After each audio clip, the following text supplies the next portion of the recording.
Congratulations to all of you in the Thai National Press Council on your 25th anniversary.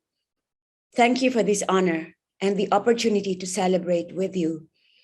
I feel we have been on this journey together.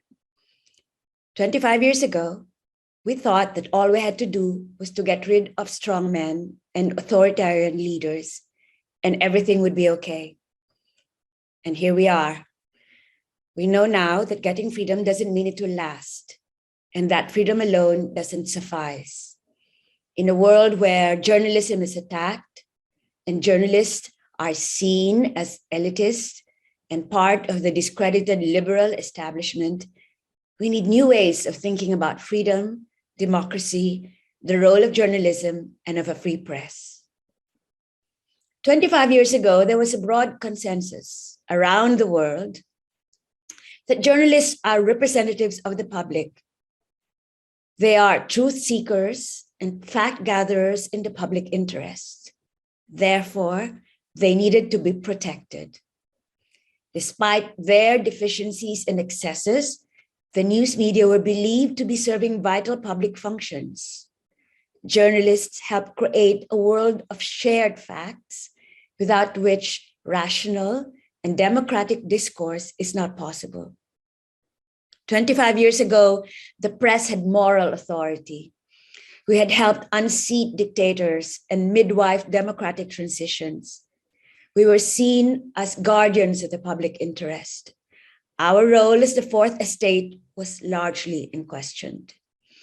When the internet happened, we saw it as a liberating force. The early internet was the platform not just for more daring journalism, but also for citizen mobilization. It provided spaces for many diverse voices. And as we all know, the internet also brought about a fundamental shift in the global information order. It upended the ways in which news is produced, distributed, and paid for. It ended the monopoly of the news media as the preeminent platform for public debate. Mobile phones and the enrollment of hundreds of millions in social media platforms democratized communications, but they also undercut the traditional roles of the press. The press is no longer the sole gatekeeper of information.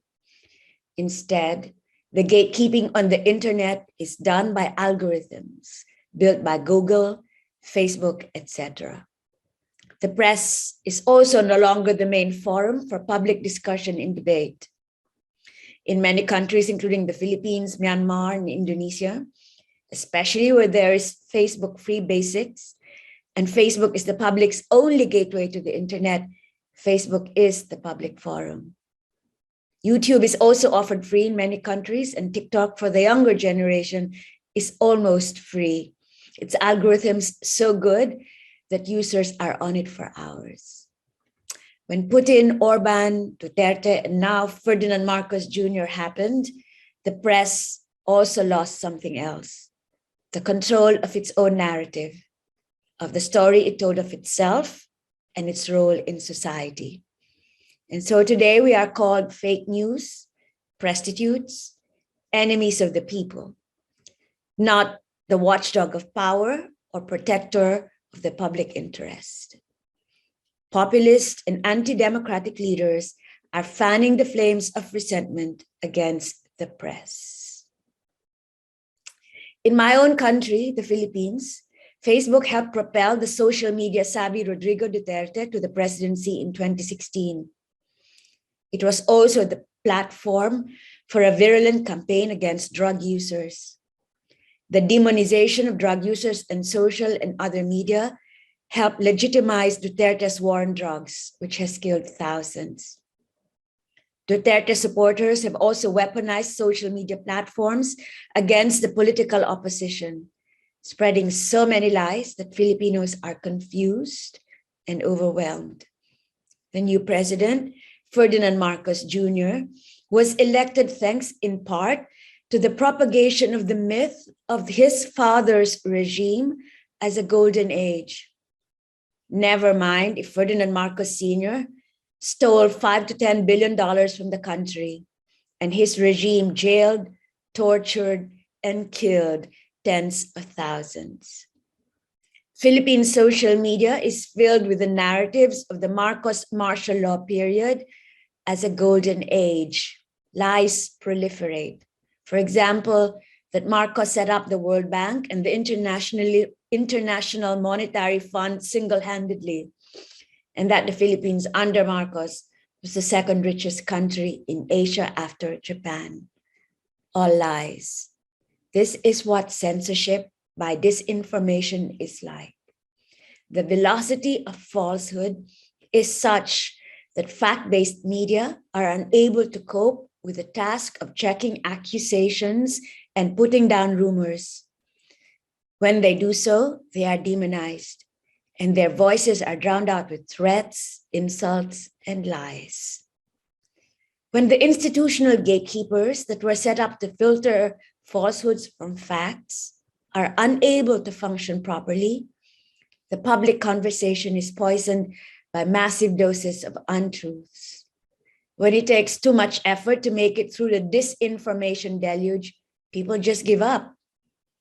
This is the reason there is no popular outrage, not against the thievery of the Marcos era, not the fact that the Marcos family still owes $4 billion in unpaid taxes on Ferdinand Marcos's estate. I wish I had solutions to our toxic information space. I remain hopeful that there will always be a need for fact and evidence-based journalism, but the old ways of doing things are no longer enough. We have to be in spaces where people are. We should not surrender those spaces to the purveyors of lies and falsehoods. We need to reach out to the large parts of our population that does not think like us, who may have, in fact, genuine resentments about cosmopolitan journalists, especially in capital cities, who are out of touch with the frustrations and anger of those left behind by democracy, by globalization, by the elites who write for and own newspapers and TV stations. We must strive to make journalism relevant, useful, meaningful. If we want citizens to value a free press, then they must believe that the press is truly working on their behalf.